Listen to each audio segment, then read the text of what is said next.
Hi hello నేను మీ journalist Prashant. Welcome to LNR channel.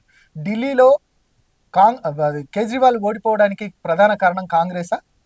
అవుననే బలం చేకూరుతుంది. ప్రధానంగా ఢిల్లీలో కేజ్రీవాల్ ఓటమి తర్వాత, ఎన్డీఏ కూటమి గెలుపు తర్వాత, అంటే గెలుపుకు ముందే కౌంటింగ్ సిచ్యువేషన్ జరుగుతున్నప్పుడే కేటీఆర్ ఒక ట్వీట్ పెట్టాడు. ఇంకా కంగ్రాచ్యులేషన్స్ రాహుల్ గాంధీ, ఇంకా ఖచ్చితంగా అక్కడ బీజేపీని గెలిపించింది మీరే అంటూ కూడా ఒక ట్వీట్ పెట్టిన సందర్భం కనబడ్డది. ఇంకా ఆయనది రాజకీయపరమైన అంశం ఒకవైపు అయితే, ఆయన ఆయన వ్యాఖ్యలకు సంబంధించి, ఆ ట్వీట్కి సంబంధించి పెద్ద ఎత్తున దుమారం ఎరిగింది. ఒకవైపు బీజేపీ విమర్శలు చేసింది, మరొక వైపు కాంగ్రెస్ కూడా విమర్శలు చేసింది. అదేవిధంగా నిన్న కూడా మనం చూసాం, రేవంత్ రెడ్డి కేరళలో మాట్లాడుతూ, ఇక మేము ఖచ్చితంగా మాకు హర్యానాలో మమ్మల్ని ఇబ్బంది పెట్టారు, దెబ్బ కొట్టారు కేజ్రీవాల్, అందుకే మేము ఇక్కడ కూడా అదే వైఖరిని మేము అవలంబించామంటూ కూడా రేవంత్ రెడ్డి వ్యాఖ్యలు, అంటే ఈ రెండు వ్యాఖ్యలు బలం చేకూరుతున్నట్టే తెలుస్తుంది. ఎందుకనంటే మనం ప్రధానంగా ఢిల్లీలో జరిగిన ఎన్నికలను మరొకసారి పరిశీలిద్దాం. ఢిల్లీలో ఎన్నికల సందర్భంగా సంజయ్ దీక్షిత్, ఇక షీలా దీక్షిత్, దాదాపు 3 సార్లు సీఎంగా ఉన్న షీలా దీక్షిత్ యొక్క కుమారుడు సంజయ్ దీక్షిత్ కూడా కొన్ని వ్యాఖ్యలు చేశారు. ఖచ్చితంగా అసలు నిజమైన థ్రెట్ ఎక్కడైనా ఉంది అని అంటే అది ఖచ్చితంగా మాకు కేజ్రీవాల్, అంటే ఆమ్ ఆద్మీ పార్టీ నుంచే థ్రెట్ ఉంది అనేది కూడా ప్రధానంగా ఆయన చెప్పారు. ఇంకా మాకు ఎందుకనంటే హర్యానాలో అయితేనేమి, పంజాబ్లో దెబ్బ కొట్టింది కూడా ఆయనే. పంజాబ్లో అంటే ఈ యొక్క ఇండియా కూటమిలో భాగంగా ఉంటూనే హర్యానాలో పోటీ వద్దని అంటే కూడా ఖచ్చితంగా అక్కడ పోటీ చేశారు. ఢిల్లీలో కూడా మాకు ఖచ్చితంగా కొన్ని స్థానాలు కేటాయించండి, మేము బలంగా ఉన్న దగ్గర అంటే కూడా మాకు ఢిల్లీలో స్థానాలు కేటాయించలేదు. షీలా దీక్షిత్ లాంటి వాళ్ళని ఎందుకు పోటీలో ఉండడం, ఎందుకు పోటీ అవసరం లేదు కదా అనేది ఒక వ్యంగ్యాస్త్రంతో మాట్లాడిన సందర్భాలు కనబడ్డాయి. కాబట్టి మమ్మల్ని తక్కువగా చూశారు కాబట్టి మేము ఖచ్చితంగా అదే రిటర్న్ జవాబు ఇచ్చామంటూ కూడా ప్రధానంగా సంజయ్ దీక్షిత్ చెప్పిన సందర్భాలు. అంటే ఈ 3 వ్యాఖ్యలను మనం చూసినట్టయితే ఖచ్చితంగా కాంగ్రెస్ పార్టీ, ఇటు బీజేపీ పార్టీ, రెండు అంటే జాతీయ పార్టీ, ఈ చిన్న చిన్న ప్రాంతీయ పార్టీల విషయానికి వస్తే ఖచ్చితంగా ప్రధానంగా ఆమ్ ఆద్మీ పార్టీని దెబ్బకొట్టిన సందర్భం కనబడతా ఉంది. అంటే ఎక్కడెక్కడైతే మనం చూసాం, దాదాపు ఒక నియోజకవర్గంలో, గ్రేటర్కు సంబంధించిన ఒక నియోజకవర్గంలో 40,000 పైచిలకు ఒక అభ్యర్థికి ఓట్లు వచ్చాయి కాంగ్రెస్ పార్టీకి సంబంధించి. అంటే వాళ్ళు బలంగా ఉన్నప్పటికీ కూడా వాళ్ళకి టికెట్లు కేటాయిస్తే కొంత ఇటు ఆమ్ ఆద్మీ పార్టీకి ఎడ్జ్ ఉండేది. కానీ ఖచ్చితంగా టికెట్ ఇవ్వకపోవడంతో ఖచ్చితంగా అన్ని స్థానాలలో పోటీ నిలిపిన పరిస్థితి కనబడ్డది.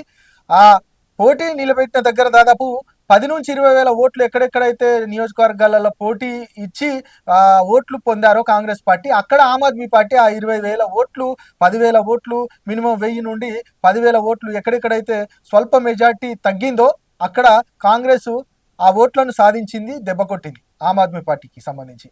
అంటే మనం చూస్తున్నాం, ఒక అంటే పాలిటిక్స్లో ఖచ్చితంగా అంటే చర్యకు ప్రతిచర్య, అంటే రివెంజ్ పాలిటిక్స్ ఉంటాయా అంటే ఉంటాయి. 100% ఏంటంటే ఇండియా కూటమిలో ఉంటూనే హర్యానాలో దెబ్బ కొట్టడము, అదేవిధంగా పంజాబ్లో దెబ్బ కొట్టడము, అదేవిధంగా ఢిల్లీలో పోటీ చేస్తామని అంటే అసలు మీకెందుకు టికెట్లు కేటాయించడం, గమ్మున కూర్చోండి అనడము, ఈ అన్ని అంశాలను కాంగ్రెస్ సీరియస్గా తీసుకుంది.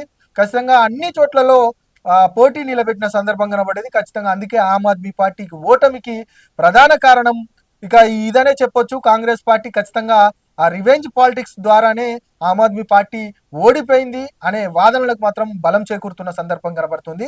ఇక దాంతోపాటు ఇక ఢిల్లీ ఎన్నికలకు సంబంధించి ప్రధానంగా ఇక బీజేపీ, అంటే ఎన్డీఏ కూటమి గెలిచిన తర్వాత ఒక వాదన మాత్రం తెర మీదకి వస్తుంది, ఇక ప్రాంతీయ పార్టీలు ఉండబోవు అంటూ. ప్రాంతీయ పార్టీలు ఎందుకనంటే బీజేపీ ఎక్కడెక్కడైతే గెలుస్తుందో అక్కడ ప్రాంతీయ పార్టీలను దెబ్బ కొడుతూ వస్తూ ఉంది. ప్రధానంగా మనం చాలా చూసాం ఇప్పటికీ. మళ్ళీ ఒకవేళ అక్కడ ప్రాంతీయ పార్టీలు ఎక్కడైతే బలంగా ఉన్నాయో అక్కడ ఓటమి తర్వాత మాత్రం పుంజుకునే పరిస్థితి మాత్రం కనబడదు. ఇక జాతీయ పార్టీలో బలంగా ఉన్న లీడర్లు ఉంటారు. జాతీయ పార్టీ కాబట్టి దేశవ్యాప్తంగా క్యాడర్ ఉంటుంది బలంగా. అంటే ఒకసారి దెబ్బపడ్డ, అంటే ఒకసారి ఓటమి తర్వాతనైనా కూడా పుంజుకునే అవకాశం ఉంది. కానీ ప్రాంతీయ పార్టీలు అలా కాదు. ప్రాంతీయ పార్టీలకు సంబంధించి ప్రధానంగా ఇక నాయకుడు గట్టివాడైతే ఆ పార్టీని ముందు పెట్టి ఖచ్చితంగా ఆ పార్టీకి సంబంధించి ఇక బలంగా కొట్లాడే వ్యక్తి అయితే మాత్రం మరొకసారి అధికారంలోకి వచ్చే అవకాశం ఉంటుంది. కానీ చాలా చరిత్రలో మనం చూసాం, ఏడీఎంకే, అదేవిధంగా జయలలిత గారిది, అదేవిధంగా శివసేన పార్టీకి సంబంధించి, అదేవిధంగా ఆర్జేడీకి సంబంధించి, ఇక వీటన్నిటికి సంబంధించి మనం చరిత్రలో చూస్తూ వస్తున్నాం. ముఖ్యంగా ఉత్తరప్రదేశ్కి సంబంధించి దాదాపు 3 సార్లు సీఎం ఉన్న మాయావతి కూడా ఇప్పటికీ కూడా ఇంకా కోలుకునే పరిస్థితి కనబడట్లేదు. అంటే ప్రాంతీయ పార్టీలు ఒక్కసారి ఓటమి తర్వాత మళ్ళా కోలుకునే పరిస్థితి ఉండదు.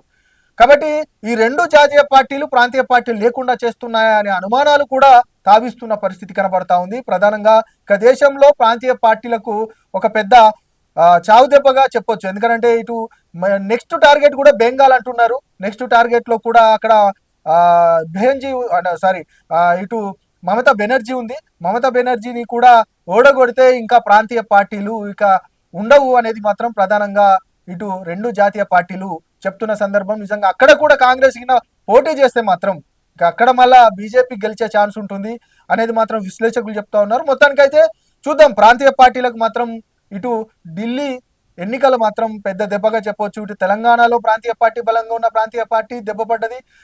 ఇటు ఢిల్లీలో ఉన్న సిచ్యువేషన్ అన్ని రకాలుగా అదైంది. శివసేనకు సంబంధించి అంటే మనం చూస్తూ ఉన్నాం ఎక్కడెక్కడైతే ప్రాంతీయ పార్టీలు బలంగా ఉన్నాయో అక్కడ జాతీయ పార్టీల యొక్క హవా కొనసాగుతున్న సందర్భం కనబడుతుంది. వాటన్నిటిని దెబ్బ కొట్టుకుంటూ వస్తా సందర్భం కనబడుతుంది. మొత్తానికైతే రెండు జాతీయ పార్టీలు కలిసి ప్రాంతీయ పార్టీలు లేకుండా చేస్తున్నాయనే అనుమానాలకు కూడా తావు ఇస్తున్న నేపథ్యంలో మొత్తానికైతే ప్రాంతీయ పార్టీల మనుగడ మాత్రం కొంత ప్రశ్నార్థకంగా మారిన పరిస్థితి కనబడుతుంది. చూద్దాం ఏం జరగబోతుంది. నిజంగానే నెక్స్ట్ టార్గెట్ ఇటు ఎన్డీఏ చెప్తుంది. నెక్స్ట్ టార్గెట్ మమతా బెనర్జీ, పశ్చిమ బెంగాల్కి సంబంధించిన మమతా బెనర్జీ అంటున్నారు. మరి అక్కడేం జరగబోతుంది?